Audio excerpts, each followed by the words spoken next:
that's cash within a year, and he's over 321 million dollars, I beg your pardon. And also, there is recovery of known cash assets ranging from farmland, plot of land, cars, completed and uncompleted buildings.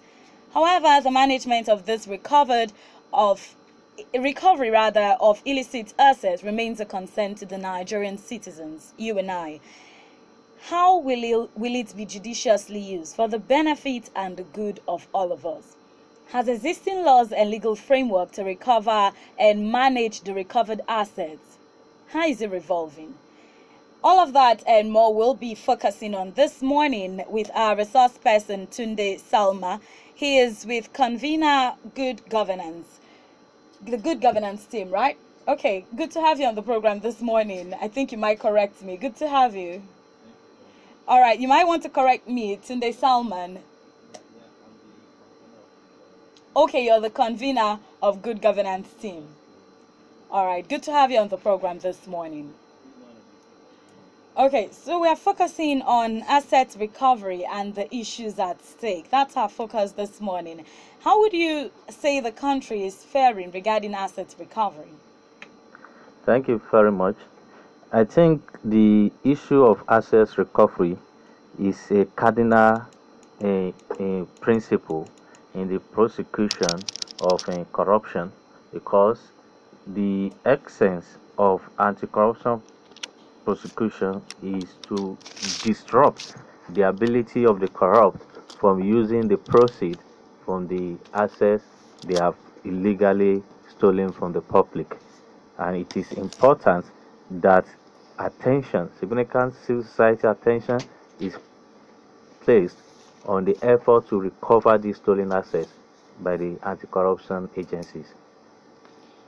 Okay, with this disruption that you've said, to what extent, how will you say the country is actually faring? Because is it being disrupted enough? How are we as Nigerians coping when it comes to asset recovery? In terms of faring, a lot of efforts, as even your rider has indicated, is being made by government to ensure that the assets is identified, traced, and seized. But a whole lot of things are involved in that processes. First, the anti-corruption agency can't just seize this access without some level of a judicial approach to it, since the regime on non-conviction assets recovery has not yet crystallized, even though the Administration of Criminal Justice Act of 2015 actually made provision for it. But aside that, a whole lot of efforts, particularly by our anti-corruption agencies like EFCC, are on the front burner to intensify the investigation, prosecution, and conviction of corrupt in cases, and at the end of the day, recover a lot of stolen assets. As you said, between 2006 and 2013, over 1 trillion naira was allegedly stolen from the system, and 100 to 300 and something billion naira by governors. These are significant amount of money that could have enabled the system deliver public goods to the people. But the ability of government, the ability of anti-corruption agencies to now identify and trace diligently, as well as make stringent effort to seize and confiscate these particular assets, is important. Meaning that with what we have had on the table, we can give them some above average pass mark. Okay, but for Nigeria, will you say we actually have existing framework to get to manage assets that is recovered? Yes, these are another issues of concern with from the numerous anti-corruption agencies. One thing is assets recovery. Then what do we do with what have been recovered? Because there was also allegations that without proper framework, without a mechanism, implementation mechanism on what to do or how to manage these assets that have been recovered, that it could be dissipated and it could be mismanaged. Issues of transparency will come into it. Issues of even sound physical decisions or instrument in managing those assets is important. At the moment, that is the particular weak element in terms of management of the resources that have been recovered. And many of the anti-corruption agencies, the laws that set them up actually give them various mandates in terms of recovery. But what is lacking is that that sharp management mandate, which is being proposed or is being remedied under the proceed of crime bill that is before the National Assembly. But some stakeholders too have also pitched on some elements of that bill, in the sense that is talking about one single asset management company agency, which perhaps will also limit the ability of ACA, the anti-corruption agency, to conduct thorough investigations and what have you. That's why we must find a better trade-off between whether we should go along that line of creating a new agencies that will be saddled with the responsibility of managing that, or align with the thinking within the national anti-corruption strategy that inter-agency collaborations, a more clear-cut inter-agency collaboration would do better rather than having a new asset management agency for recovered agency. These are still area of contours that needs a lot of deliberation within the general stakeholders, including the civil society, even the private sector, on the international best practice. Because there are some people who even said even the international framework on assets recovery, the UN Convention Against Corruption, did not specifically mention a specific asset management company agency. Said competent authorities. That was the word or phrase being used in the convention, meaning that, be that as it may, these our plethora of anti-corruption agencies, EFCC, ICPC, Code of Conduct Bureau, and what have you,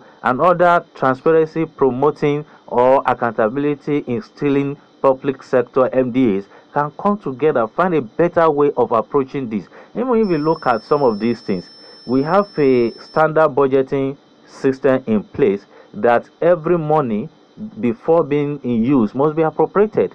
You understand? If assets have been recovered, and since we have a TXA that all resources according to the government should be warehoused in a single account, from that pool, if proper budgets have been in designed, all these can be warehoused together and out be in and used for betterment of the public. But this is not, to the best of my knowledge, the final words of that. Civil society, other stakeholders within government need to come together and explore a more workable, pragmatic way of managing the access. Okay, but coming to getting to create new agencies, you actually made mention of that way early in this talk you've been making right here. And what happens to the existing one? Would there be any reason there are existing anti-corruption agencies? Will there be any reason for new agencies maybe to just focus on asset recovery?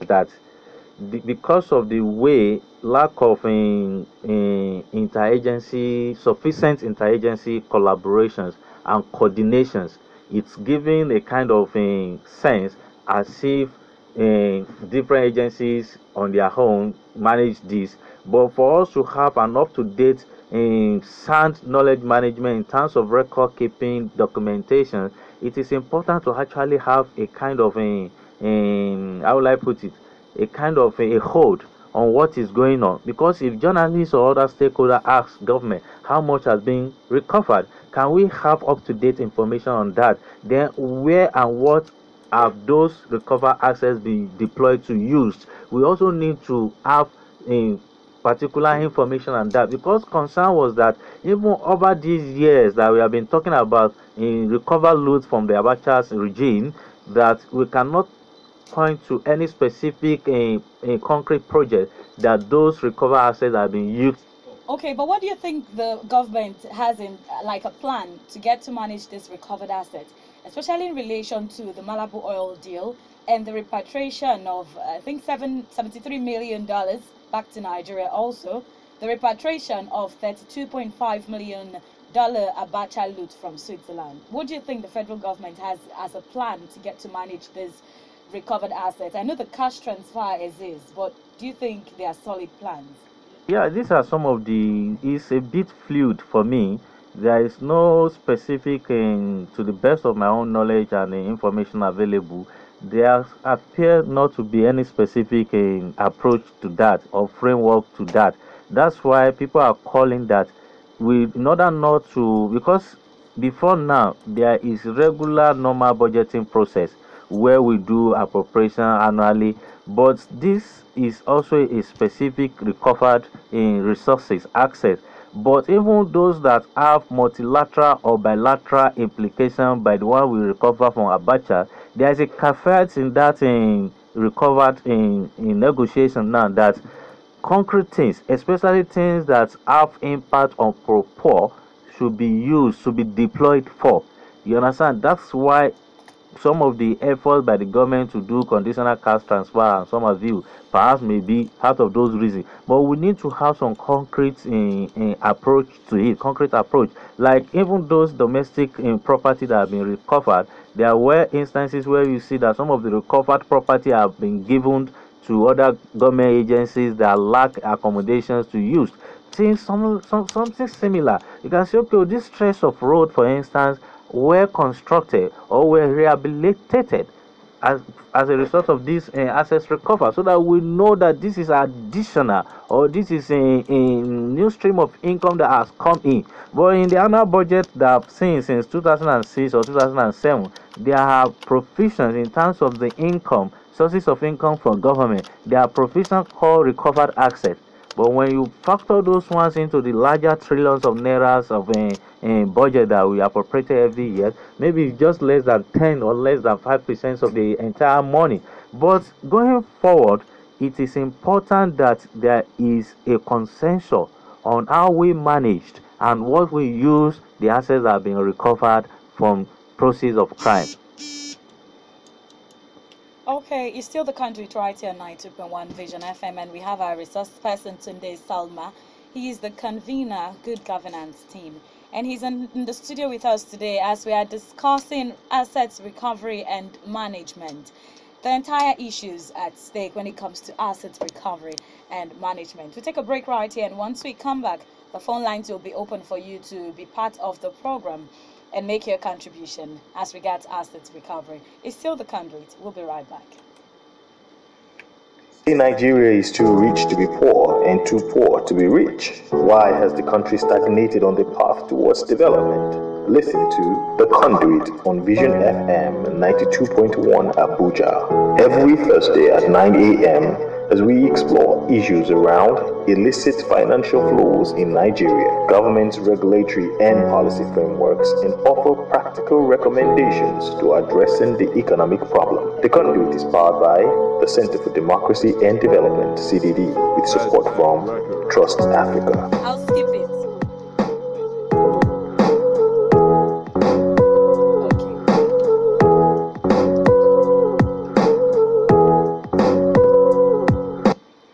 Good to have you back right here on the program this morning as we are discussing asset recovery and management, the prospects, the challenges, the entire issues at stake regarding assets recovery and management. You can be part of the Conduit this morning by calling the number 080-911-27352 or 08025140627.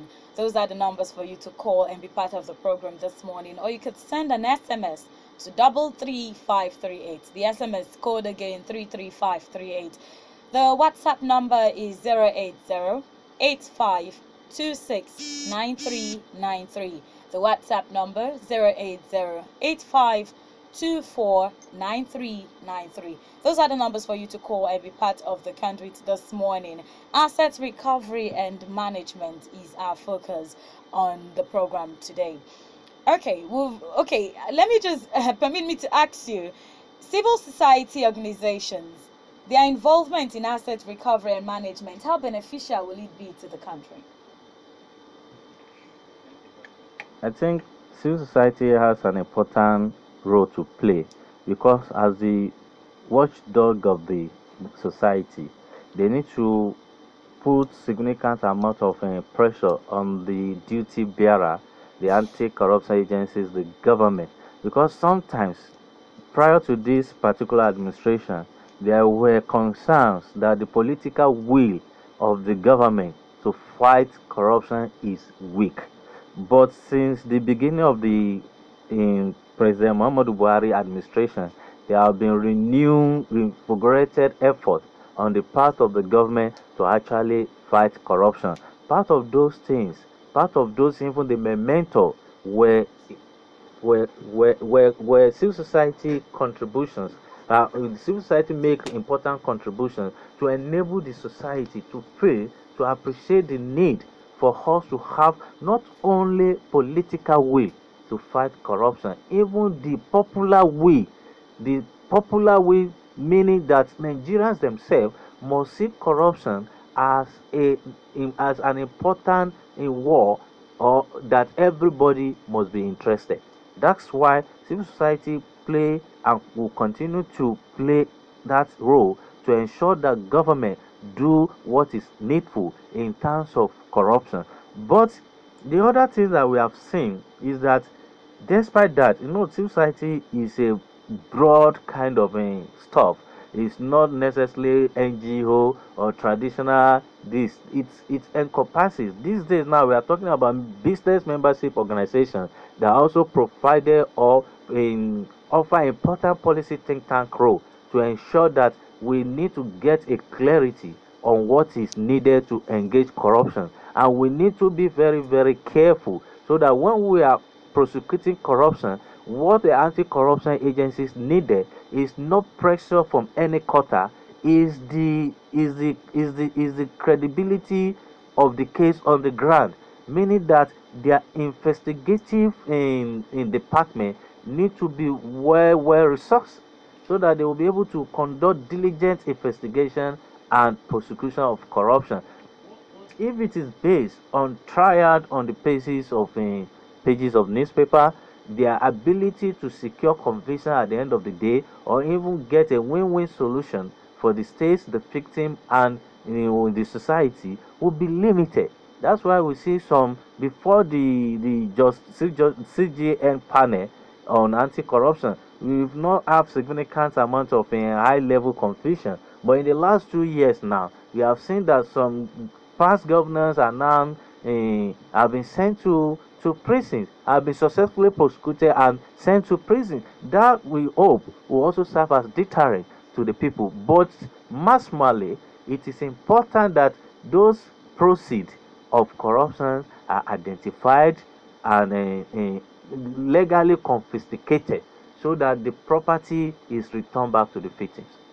Okay, but is there to any extent that CSOs can help save these monies that from being reluted?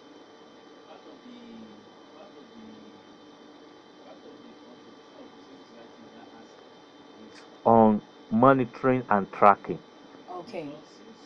Cannot replace government.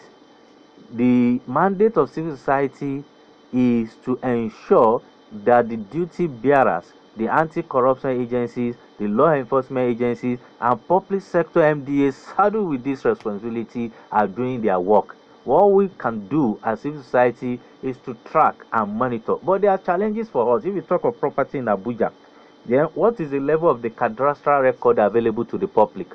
What is the level of assets of the civil society? Assets, meaning ability to access the declared assets by politically exposed persons to the Code of Conduct Bureau. These are things, because with that leverage, we can be able to verify and identify if there are false declarations or irregularities. It actually brings me to the issue of asset recovery again. Unlike the case of Malabu oil deal and all of that, there's the Diziani, the Dasuki Gates, and the cases of Nigerians that were actually pointed as beneficial owners of offshore companies. These cases are unique, and they are the suspects or alleged suspects are here with us. In situations like this, what can actually be done, or what should be done because it's an existing situation? I think my own take on that is that in terms of some of these Malabo cases, the states or the international community is now becoming more, how will I put it? Is now become more vigilant on the need to ensure that the real owners of some of those assets are identified. That is why issues around beneficial owners record have been classified as important. But in terms of those people, we needed to intensify investigations. The investigative agencies should go on and do their work without due interference.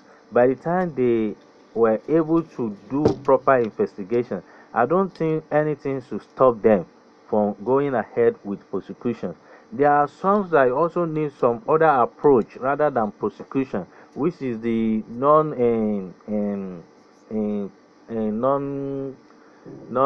prosecution confessions. We can explore those plea bargaining, because the essence is that the ability of the corrupt individual to benefit from the proceed of their corruption is minimized, and when that is minimized, it also save the state the resources to do prosecution that can be protected. You understand? But we also have to be more strategic in doing that, so that it will not create a scenario or an impression that once you can be able to play bargain yourself out of this thing, you just still get something out of it. You understand? That is Yeah. the challenge. That's the trade-off that we need to watch as society, so that we will not create unintended consequences from such kind of arrangement. But it is important that when cases have been when dossiers on such kind of cases have been made public, the anti-corruption agency also need to investigate them. Those that need they have sufficient evidence to do a successful prosecution, they should go about it, and the judiciary too should also cooperate more in terms of anti-corruption cases before them and expedite actions around this issue. But for me, in terms of all these things, the take home is that a lot of prospects are beginning to be more crystallized for us in all these efforts. In terms of laws, in terms of regimes that we needed to have in place, majority of it are in place. Those that are lacking, efforts should also be made. From the office of the Attorney General, there are pending bills that need to be reviewed. There are pending strategies or mechanisms that also need to be agreed on how we do it. But we have a lot of sufficient instruments that should enable us to engage this, so that the society will feel the impact. Because we need to assess the impact of all this effort since 2015 and up to this moment. What is that impact?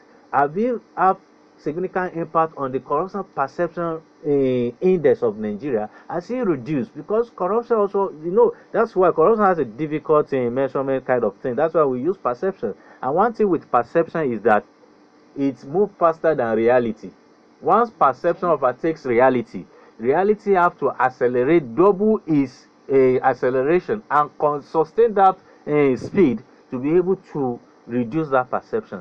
And it also have to be impacted in the quality of life and the quality of services that we receive from government. One good thing that it is now is that the impunity that used to be the order of the day before has reduced. Even those within the system will now realize that yes, I can be caught, and if I'm caught, there is greater possibility of being punished. These are some of those things. But above all, too, this is strenuous to the topic, but it's important. When we also need to Just yesterday, when we have an August visitors, there have been in dossiers or a report that Nigeria now has the highest number of poor people in the world. There are a lot of things that are driving poverty. When we look at our system, it's mostly driven by public sector employment. And a whole lot of people who are working in the civil service, in the larger public sector, you understand, the minimum wage is not reasonable enough for them to actually live a decent life.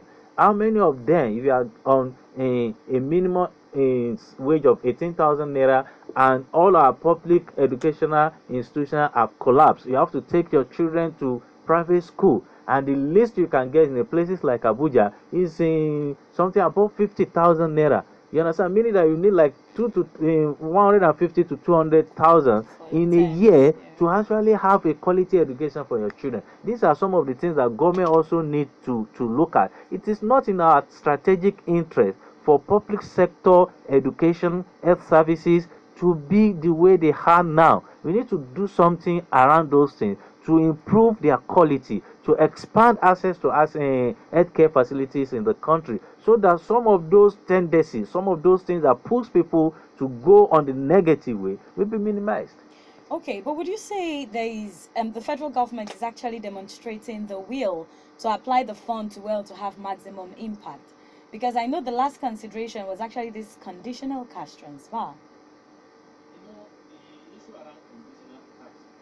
Cash transfer, these are issues of social policy. These are issues around safety net. We know that the magnitude, the vulnerability of certain segment of the society is actually high, and it's in development sector, certain percents, you understand, of resources are always allocated to cater for some of those people. In advanced society, they have excellent social welfare scheme. You understand?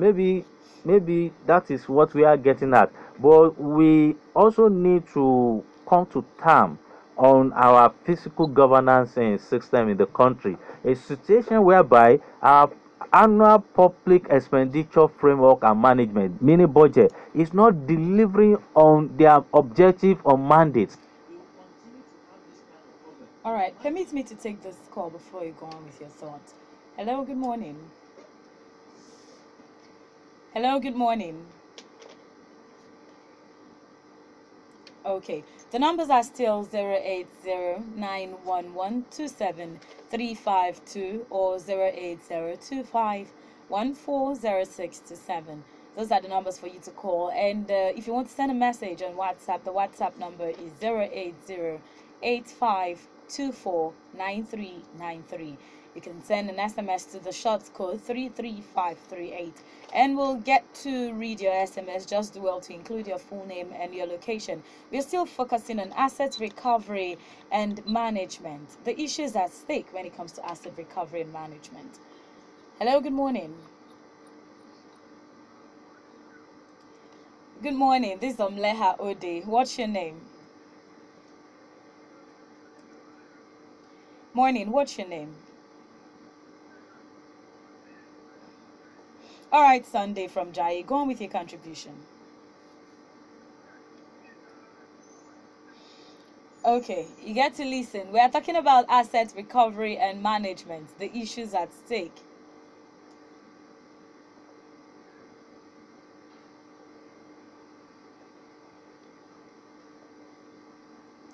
Hello, Sunday.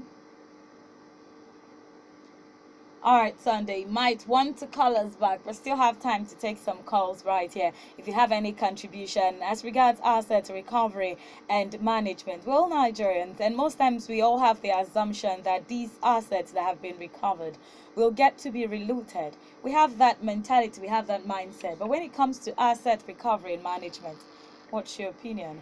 Hello? Hello? Okay, I think we lost that call.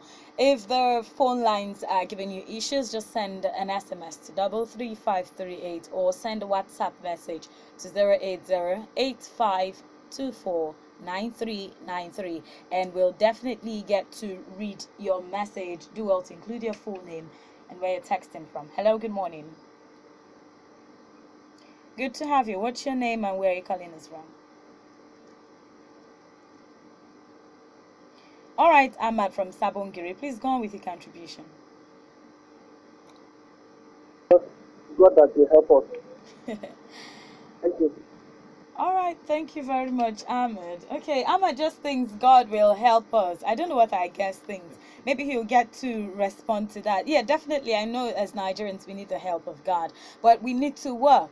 We need to work. We need to do something. Even as citizens, at least there are CSOs that give the push so that there is monitoring when it comes to repatriated assets, when it comes to looted funds, when it comes to all of that.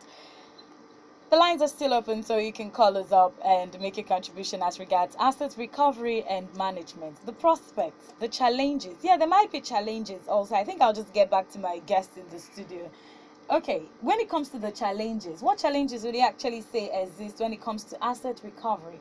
What challenges, maybe be it with the professionals that are in the place to actually get to recover these assets? What are the challenges that exist? So part of the challenges that is more clearer has been, there's a way we have been discussed it at length, the issues of management of that. And you alluded to that now when you talk about the fears around relooting of some of these things. Part of those challenges is that the regime of transparency and accountability within various anti-corruption and law enforcement agencies that are managing or in the custody of these recovered assets need to increase. They need to increase the level of information. You understand, periodic report that speaks to some of these specific things. Yes, it's good. The Minister of Information give us list of some of those things, but agencies that are also doing these things also need to have information, not the kind of piecemeal press releases they do, mostly to, you understand, which does not have any impact.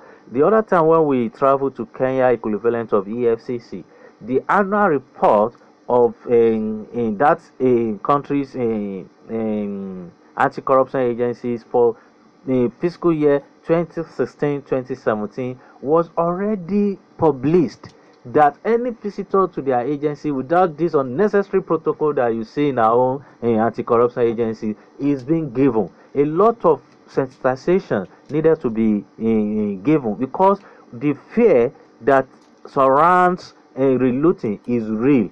But at the same time, if governments are more transparent, if they are more accountable on the detailed uses of these resources, the citizens Nigeria that I am aware are people who are always ready to support their government, and for me that is important. The other issue is that the collaboration, the interagency collaboration between different agencies in our own government, in our own public administration. One of the things that I've observed over the years is that the genuine amount of degree of collaborations is not, it's just on a kind of a lip service. It's not really working at that. But government has created a lot of systems. We must also give government some level of commendation. They are listening, they are picking comments from civil society, from larger society, from professional groups on what needed to be done. You understand? But you know, these are human elements, and human organizations also have some of these kind of issues that drags them down. But being that, the agencies should work better, and we have an agency like PACA, Presidential Advisory Committee on Anti-Corruption. Part of some of those, the part of their mandate should also be how do we stimulate, how do we get different anti-corruption agencies to work together in a more collaborative way. How can, for instance, the TUGA, the Technical Reform on in governance, the Technical Governance Unit on anti-corruption reform, these are also important mechanisms that government have used to see how it will be easier for them. Then is it also possible for particularly those that target the private sector? How do we ensure so that we reduce the amount of illicit financial flows that goes out of our system? How do we link agencies like CAC with Federal Inland Revenue? What is the impact of the voluntary assets and income schemes (FAD) that government has introduced. We have seen the impact of BPN. We have seen the impact of TSA. We have also seen a whole lot of efforts by government. But all these efforts must be the information must be brought together, synthesized, so that people have a picture, a bird eye view of what is happening. When those things is done, a whole lot of people will be convinced. I'm not talking of professional politicians or critics that may not, you understand, but the larger majority of the people, when you are doing the right thing, they know it, they can identify it, they can feel it, and they will always give their support. And that's where I also said that this will now dovetail to what I call popular will. Popular will is different from political will. Political will is that the government is ready to do the needful, which we have seen to a great extent within this administration. But the popular will, so that we will not be given or eulogizing corrupt practices or tendencies, but it must be done clearly.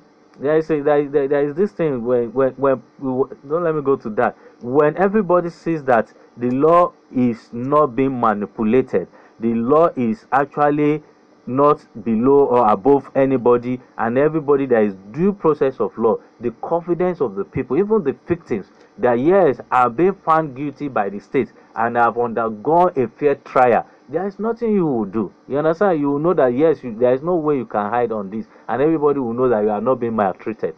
These are some of the things that is affecting them. Then within the judiciary, effort is also being made to see that judiciary appreciates the feelings of the masses, that they are now working, they are now more involved in ensure that justice is done, not necessarily technicality of the case, that real justice is done to the society, to the victims, and everybody. That's why we can say there have been at least more than 200 to 300 judgments on some of these cases that have been dragging in the court for the past All right.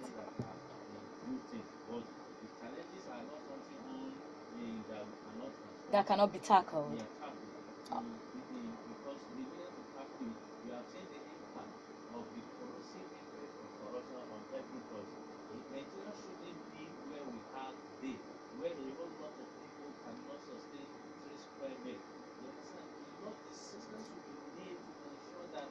Yes, those who are working within the public sector, but the private sector should be driving the economy. Government cannot say this. Government cannot employ everybody, and it is not even in the interest of government to be presenting itself as if it can employ everybody. What government needs to do, that our public procurement system is proactive and it is employment driven. Okay, thank you. Those people are getting government contract. They must be able to factor what is the local content in terms of employment that Nigeria will benefit from it. Then the business will be able to explore the opportunity within the public procurement. If our the private sector is working well, Dangote could be the largest buyer or seller of public goods. For instance, from there if I have things that I wanted to trade, I can go and trade with Dangote. Unlike the oil sector, where it is not that accessible to a lot of Nigeria, particularly the upstream and midstream sector, you understand where this local content can happen. But we must know that essentially the medium and small scale businesses are very, very important to catalyze Nigeria progress and economic growth. Thank you very much, Tunde Salma, for your thoughts. And I just hope interagency collaborations and judicial involvement will actually be good framework suggestions that can actually help the country with asset management. Thank you very much, Tunde Salma, for coming on the Conduit this morning. Okay, Tunde Salma is the convener, Good Governance team. And today we've been discussing assets recovery and management and the issues at stake, and he's given a whole lot of suggestions. Political will and the popular will, at least that should stick with us. Let's just not have the political will all the time, but have the popular will. And even as citizens, seek to do something for our country, especially as regards the issues of corruption. Check your government. Check. Are they doing the projects that they said they will do? The recovered assets, have we monitored to an extent? How are there being utilized? It's been so good having you on the Conduit this morning. My name is Omleha Ode, and the Conduit returns to you 9 a.m. every Thursday morning. Do have a beautiful day. They say Nigeria is too rich to be poor and too poor to be rich. Why has the country stagnated on the path towards development? Listen to The Conduit on Vision FM 92.1 Abuja every Thursday at 9 a.m. as we explore issues around illicit financial flows in Nigeria, government regulatory and policy frameworks, and offer practical recommendations to addressing the economic problem. The Conduit is powered by the Center for Democracy and Development, CDD, with support from Trust Africa. Vision FM. Anything else would be far too boring. Ego, Woody, Ovo, Ego, Woody, Ovo. Go bank. For which now? Open account. Save money, borrow money, collect money, send them from your phone. Go bank. Hey, my people. When you open bank account, you fit save money inside. Can't send them from your phone, no. E never finish. Bank will come give you small loan on top. Make you for take and grow your business. Now so your money go just dey gbagam. Not do yourself, oh. Open bank account now. Make it for better for you. I don't Go bank. Okay. Go bank. Open account. I don't dey go. Now, Nigerian banks and CBN plus NDIC support this message. Make you for fit benefit from the financial scheme. Thank you for turning me on. You're just like poison, slowly moving through my system, breaking all of my defenses with time.